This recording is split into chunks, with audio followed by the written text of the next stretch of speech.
Hello everyone, আশা কৰো সকলোৱে ভালে আছা। আজি আমি ইংলিছ গ্ৰামাৰ অৰ্থাৎ ইংৰাজী ব্যাকৰণৰ এটা অতি গুৰুত্বপূৰ্ণ টপিক বা বিষয়বস্তুৰ ওপৰত আলোচনা কৰিবলৈ গৈ আছো আৰু আজি আলোচনা কৰিবলগীয়া টপিক বা বিষয়টো হ'ল টেন্স, যাক অসমীয়াত কোৱা হয় কাল বা সময়। টেন্স সম্পৰ্কে আমি সকলোৱে আগতে পঢ়ি আহিছো, ইয়াৰ বেসিক কনসেপ্টখিনি আমাৰ সকলোৰে আছে। আজি আমি সেই বেসিক কনসেপ্টখিনিকে আকৌ এবাৰ আলোচনা কৰিম। ঠিক আছে, প্ৰথমতে what are tenses? টেন্স মানেনো কি? অতি সহজ ভাষাত ক'বলৈ গ'লে টেন্স মানে হ'ল time of action. Tenses help in telling timing of verb, অৰ্থাৎ যি সময়ত কোনো এটা ক্ৰিয়া বা কাম সম্পন্ন হয় সেই সময়খিনিকে ইংৰাজীত টেন্স বুলি কোৱা হয়। যদি আমি এই ছবিটোলৈ চাওঁ, যদি ইয়াক আমি এডাল সময় ৰেখা বুলি ধৰোঁ আৰু ইয়াৰ এই চাৰ্কেল বা মাজৰ সময়খিনিক যদি আমি প্ৰেজেণ্ট বা বৰ্তমানৰ সময় বুলি ধৰোঁ, তেনেহ'লে ইয়াৰ লেফ্টৰ সময়খিনি হ'ব আমি আমাৰ পাৰ হৈ যোৱা সময় বা আমি অতিক্ৰম কৰি অহা সময় বা আমাৰ অতীতৰ সময়, আৰু ৰাইটৰ সময়খিনি হ'ব আমাৰ আহিবলগীয়া সময় বা আমাৰ ভৱিষ্যতৰ সময় বা আমাৰ ফিউচাৰ। ঠিক আছে, উদাহৰণস্বৰূপে আই লিভ ইন গুৱাহাটী, ই আমাৰ মই গুৱাহাটীত বাস কৰোঁ। ই মোৰ বৰ্তমানৰ সময়ৰ কথা বুজাইছে যে মই বৰ্তমান গুৱাহাটীত বাস কৰোঁ। আই লিভড ইন গুৱাহাটী, মই গুৱাহাটীত বাস কৰিছিলোঁ। ই মোৰ হৈ যোৱা এটা ঘটনাৰ কথা বুজাইছে যে মই আগতে গুৱাহাটীত বাস কৰিছিলোঁ। আৰু আই উইল লিভ ইন গুৱাহাটী, মই গুৱাহাটীত বাস কৰিম। ই মোৰ আহিবলগীয়া সময়ৰ কথা বুজাইছে, অৰ্থাৎ ইন ফিউচাৰ মই যে গুৱাহাটীত বাস কৰিম তাৰ কথা বুজাইছে। ঠিক আছে, টেন্সে মূলতঃ আমাৰ এই প্ৰেজেণ্ট, পাষ্ট আৰু ফিউচাৰ, বৰ্তমানৰ সময়, অতীতৰ সময় আৰু ভৱিষ্যতৰ সময়, গোটেইকেইটা সময়কে সামৰি লয় বা ইয়াত সম্পন্ন হোৱা ভাৰ্ব এটা ক্ৰিয়া বা ভাৰ্বৰ একশ্যনসমূহক সামৰি লয়। ঠিক আছে, ইয়াৰ পৰা আমি বুজিব পাৰিলোঁ যে টেন্স কিমান প্ৰকাৰৰ হ'ব পাৰে। It is of 3 types.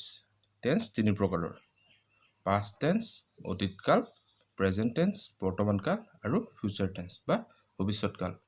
এতিয়া এই প্ৰতিটো টেন্সৰে আকৌ 4টা কৰি ভাগ আছে।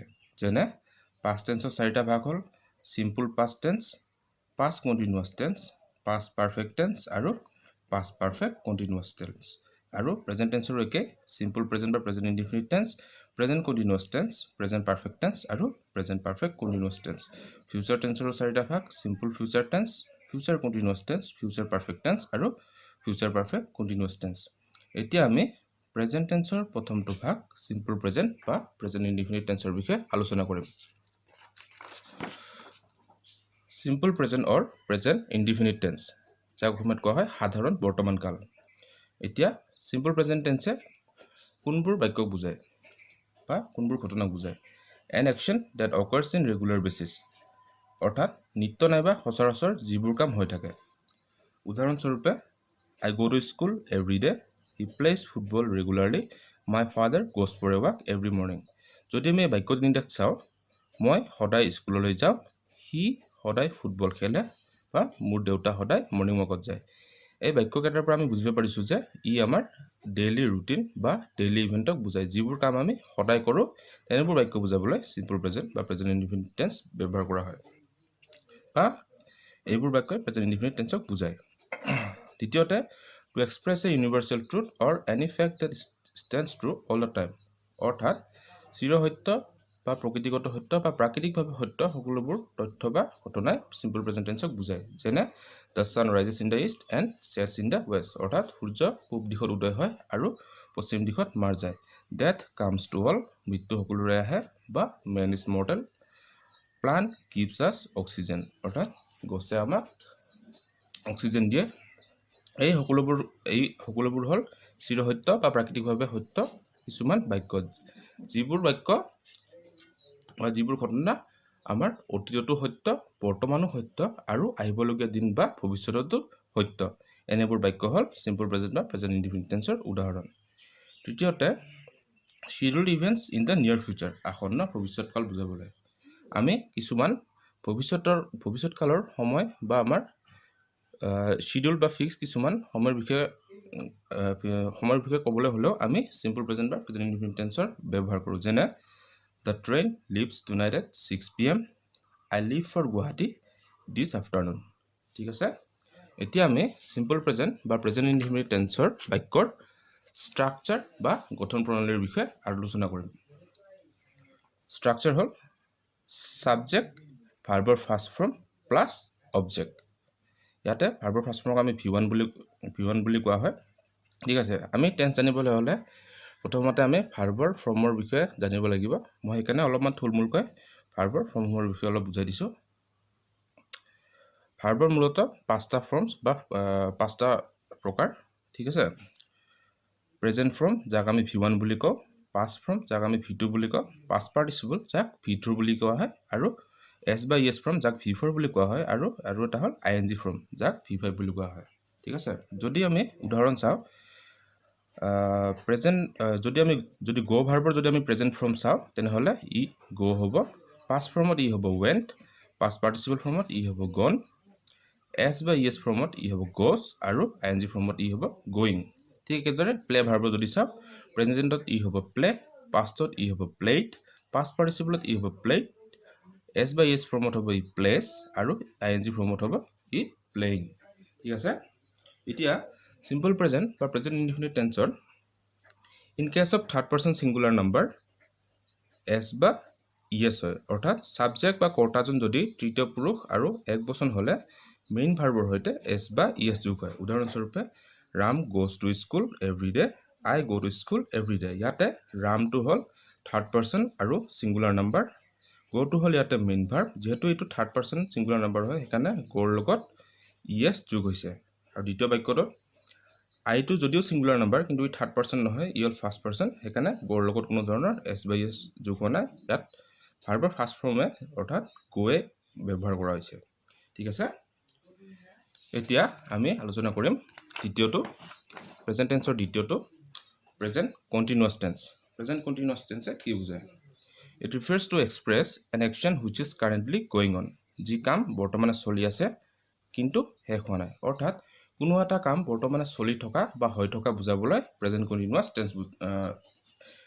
টেন্স ব্যৱহাৰ কৰা হয় যেনে I am going to school মই স্কুললৈ গৈ আছো কিন্তু মই এতিয়ালৈকে গৈ পোৱা নাই অৰ্থাৎ মই যোনটো মানে কন্টিনিউয়াস বৰ্তমানত যোনটো চলি আছে হেতু বুজাবলৈহে কেৱল প্ৰেজেন্ট কন্টিনিউয়াস টেন্স ব্যৱহাৰ কৰা যেনে she is reading a book now they are playing in the field এইবোৰ হ'ল প্ৰেজেন্ট কন্টিনিউয়াস টেন্সৰ কিছুমান উদাহৰণ স্ট্ৰাকচাৰ যদি চাও গঠন প্ৰণালী যদি চাও প্ৰেজেন্ট কন্টিনিউয়াস টেন্সৰ তেনেহলে প্ৰথমতে থাকিব সাবজেক্ট প্লাস বি ভাৰ্ব হ'ব am is are plus main ভাৰ্বৰ লগত ing যোগ হ'ব মানে ভাৰ্বৰ ing ফৰ্ম হ'ব প্লাস অবজেক্ট এতিয়া সাবজেক্ট নাম্বাৰ আৰু পাৰ্সন অনুযায়ী এই am is are টো হয় যেনে am কাৰ লগত হয় am কেৱল I লগত হয় উদাহৰণ I am watching a movie he she it আৰু যিকোনো থাৰ্ড পাৰ্সন সিঙ্গুলাৰ নাম্বাৰৰ লগত is ব্যৱহাৰ কৰা হয় উদাহৰণস্বৰূপে he is doing his homework my mother is cooking food ইয়াতে ইটো হ'ল থাৰ্ড পাৰ্সন আৰু সিঙ্গুলাৰ নাম্বাৰ এখানে ইয়াৰ লগত is হৈছে my mother is cooking food ইয়াতো my mother টো থাৰ্ড পাৰ্সন আৰু সিঙ্গুলাৰ নাম্বাৰ এখানে ইয়াৰ লগতো is ব্যৱহাৰ কৰা হৈছে you we they আৰু আন প্লুৰেল নাম্বাৰৰ হৈতে are ব্যৱহাৰ কৰা হয় যেনে you are learning English grammar we are doing a work the boys are playing ঠিক আছে ইয়াতে you টো যদিও থাৰ্ড পাৰ্সন নহয় ই হ'ল সেকেন্ড পাৰ্সন সেইকাৰণে আৰু সিঙ্গুলাৰ নাম্বাৰো হয় সেইকাৰণে ইয়াৰ লগতো ইউৰ লগতো are ব্যৱহাৰ কৰা হয় we প্লুৰেল নাম্বাৰ আৰু সেকেন্ড পাৰ্সন we হ'ল ফাৰ্ষ্ট পাৰ্সন সেইকাৰণে ফাৰ্ষ্ট পাৰ্সন যদিও ই মানে বহুবচন বুজাইছে সেইকাৰণে ইয়াৰ লগতো are ব্যৱহাৰ হৈছে আৰু বাকি প্লুৰেল নাম্বাৰ the boys টো হ'ল বহুবচন সেইকাৰণে ইয়াৰ লগতো are হৈছে ঠিক আছে ইয়াৰ পিছতে আমি আলোচনা কৰিম প্ৰেজেন্ট পাৰফেক্ট টেন্স বৰ্তমান কালত কোনো এটা কাম এইমাত্ৰ শেষ হোৱা বুজালে প্ৰেজেন্ট পাৰফেক্ট টেন্স বুলি কোৱা হয় অৰ্থাৎ example I have just finished my homework মই এইমাত্ৰ মোৰ homework শেষ কৰিলো he has come here just now he এইমাত্ৰ ইয়াতে আহিল এনে ধৰণৰ এইমাত্ৰ কোনো এটা কাম কৰা বা হোৱা বুজালে প্ৰেজেন্ট পাৰফেক্ট টেন্স বুজায় action that began in the past and true in the present অৰ্থাৎ কিবা এটা কাম যিটো আমি অতীতত আৰম্ভ কৰিছো কিন্তু ইয়াৰ এইটো যোনটো ইয়াৰ ফল বা ইয়াৰ এফেক্ট এতিয়াও আছে বা এতিয়াও যোনবোৰ যিটো সত্য তেনে ধৰণৰ বাক্য বুজাবলৈ প্ৰেজেন্ট পাৰফেক্ট টেন্স ব্যৱহাৰ কৰা হয় যেনে We have seen this movie already. আমি ইতিমধ্যে মুভি বা চিনেমাখন চালোঁ। অৰ্থাৎ আমিতো আগতে চাইছোঁ, কিন্তু ইয়াৰ এফেক্ট এতিয়াও আছে যে আমি ক'ব পাৰিছোঁ যে আমি মুভিখন চালোঁ। I have played football a lot this week. মই এই সপ্তাহত বহুত ফুটবল খেলিলোঁ। অৰ্থাৎ মই আগতে খেলিছোঁ, কিন্তু ইয়াৰ এফেক্ট এতিয়াও আছে যে মই এতিয়া ক'ব পাৰিছোঁ যে মই এই সপ্তাহত বহুত ফুটবল খেলিলোঁ। এনেধৰণৰ বাক্য বুজাবলৈ প্ৰেজেণ্ট পাৰফেক্ট টেন্স ব্যৱহাৰ কৰা হয়। প্ৰেজেণ্ট পাৰফেক্ট টেন্সৰ ষ্ট্ৰাকচাৰ বা গঠন প্ৰণালী আমি চাওঁ। প্ৰেজেণ্ট পাৰফেক্ট টেন্সৰ বাক্য এটা প্ৰথমতে থাকে ছাবজেক্ট প্লাছ হেভ বা হেজ দুটা হেল্পিং ভাৰ্ব বা auxiliary verb plus main verb বা প্ৰিন্সিপাল ভাৰ্বৰ পাষ্ট পাৰ্টিচিপল ফৰ্ম বা V3 ফৰ্ম প্লাছ অবজেক্ট। অৰ্থাৎ ছাবজেক্টটো যদি থাৰ্ড পাৰ্চন ছিংগুলাৰ নাম্বাৰ হয় তেনেহ'লে হেজ বহে। উদাহৰণস্বৰূপে ইয়াতে হিটোক চাব পাৰোঁ, হি হেজ কাম হিয়াৰ জাষ্ট নাও। ইয়াতে হিটো হ'ল থাৰ্ড পাৰ্চন আৰু ছিংগুলাৰ নাম্বাৰ এক বচন, সেইকাৰণে ইয়াৰ লগত হেজ ব্যৱহাৰ কৰা হৈছে।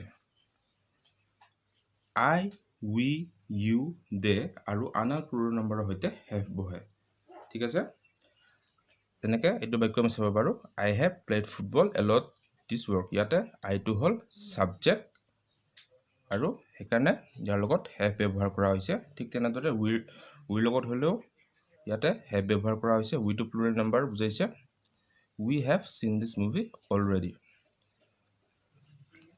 তেনেদৰে আনাৰ প্লুৰেল নাম্বাৰ বা বহুবচনৰ সৈতে হেভ বহে, থাৰ্ড পাৰ্চন ছিংগুলাৰ নম্বৰৰ সৈতে হেজ বহে আৰু ভাৰ্বৰ পাষ্ট পাৰ্টিচিপল ফৰ্ম হয়। যেনে উই হেভ চিন, অৰ্থাৎ ইয়াতে চিটো হ'ল মেইন ভাৰ্ব, ইয়াৰে পাষ্ট ফৰ্মটো হ'ল চি চ' চিন, সেইকাৰণে ইয়াতে চিন হৈছে। ঠিক একেদৰে ইয়াতে প্লেড হৈছে, কাৰণ ইয়াতে প্লেটো হ'ল মেইন ভাৰ্ব, ইয়াৰে পাষ্ট পাৰ্টিচিপল ফৰ্ম অৰ্থাৎ V3 ফৰ্মটো ব্যৱহাৰ হৈছে। যেনে প্লেড আৰু প্লেড। ঠিক আছে, এতিয়া আমি আলোচনা কৰিম প্ৰেজেণ্ট টেন্সৰ শেষৰ যোনটো প্ৰেজেণ্ট পাৰফেক্ট কণ্টিনিউয়াছ টেন্সৰ বিষয়ে। প্ৰেজেণ্ট পাৰফেক্ট কণ্টিনিউয়াছ টেন্স মানে কি? An action that started in the past and still going on in the present. কোনো এটা কাম পূৰ্বতে আৰম্ভ হয়, বৰ্তমানেও হৈ থকা বা চলি থকা বুজালে প্ৰেজেণ্ট পাৰফেক্ট কণ্টিনিউয়াছ টেন্স বোলা হয়। Example, I have been writing articles on different topics since morning। অৰ্থাৎ মই ৰাতিপুৱাতে আৰ্টিকেল লিখা আৰম্ভ কৰিছোঁ, যোনটো বৰ্তমানেও লিখি থকাটো মানে বুজাইছে, যোনটো আগতে আৰম্ভ হৈছে আৰু বৰ্তমানেও চলি আছে। অৰ্থাৎ I have been writing articles on different topics since morning। অৰ্থাৎ মই ৰাতিপুৱাৰ পৰাই ভিন ভিন টপিকৰ ওপৰত আৰ্টিকেল লিখি আছোঁ, যোনটো মই আগতে আৰম্ভ কৰিছোঁ আৰু বৰ্তমানেও চলি আছে। ঠিক একেদৰে he has been reading the book for 2 hours। সি 2 ঘণ্টা ধৰি কিতাপ পঢ়ি আছে। অৰ্থাৎ সি 2 ঘণ্টাৰ আগতে আৰম্ভ কৰিছে কামটো, কিন্তু সি বৰ্তমানলৈকে পঢ়ি আছে। মানে যিবোৰ কাম আগতে আৰম্ভ হৈছিল বা পাষ্টত আৰম্ভ হৈ বৰ্তমানেও চলি থকা বুজাইছে, সেই তেনেধৰণৰ বাক্য বুজাবলৈ প্ৰেজেণ্ট পাৰফেক্ট কণ্টিনিউয়াছ টেন্স ব্যৱহাৰ কৰা হয়। এতিয়া প্ৰেজেণ্ট পাৰফেক্ট কণ্টিনিউয়াছ টেন্সৰ ষ্ট্ৰাকচাৰটো আমি চাওঁ। প্ৰথমতে থাকে ছাবজেক্ট প্লাছ হেজ বা হেভ হেল্পিং ভাৰ্ব বা অক্সিলাৰী ভাৰ্ব, তাৰ লগত বিন যোগ হয়, প্লাছ মেইন ভাৰ্বৰ ING ফৰ্ম হয়, মেইন ভাৰ্বৰ লগত ING যোগ হয়, প্লাছ অবজেক্ট।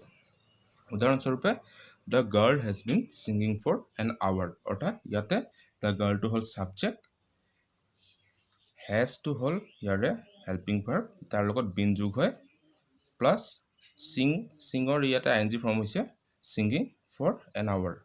ইয়াতে দ্য গাৰ্লটো যিহেতু থাৰ্ড পাৰ্চন ছিংগুলাৰ নাম্বাৰ, সেইকাৰণে তাৰ লগত হেজ ব্যৱহাৰ হৈছে। আৰু ষ্ট্ৰাকচাৰ হিচাপে বিন মেইন ভাৰ্বৰ ING ফৰ্ম প্লাছ অবজেক্ট। ঠিক একেদৰে উই হেভ বিন ৱেইটিং ফৰ ইউ চিন্স নুন। ইয়াতে উইটোৱে প্লুৰেল নাম্বাৰ বুজাইছে, প্লুৰেল নাম্বাৰৰ লগত হেভ ব্যৱহাৰ হয়, প্লাছ বিন প্লাছ ইয়াতে ৱেইটটো হ'ল মেইন ভাৰ্ব, তাৰ লগত ING ফৰ্ম যোগ হৈছে, সেইকাৰণে ৱেইটিং হৈছে ফৰ ইউ চিন্স নুন। ঠিক আছে, তেনেহ'লে আমি আজি প্ৰেজেণ্ট টেন্স আৰু ইয়াৰ 4টা ভাগৰ বিষয়ে আলোচনা কৰিলোঁ। পিছলৈ আমি পাষ্ট টেন্স আৰু ফিউচাৰ টেন্সৰ বিষয়ে আলোচনা কৰিম। আজিলৈ ইয়াতে সামৰিলোঁ। ধন্যবাদ।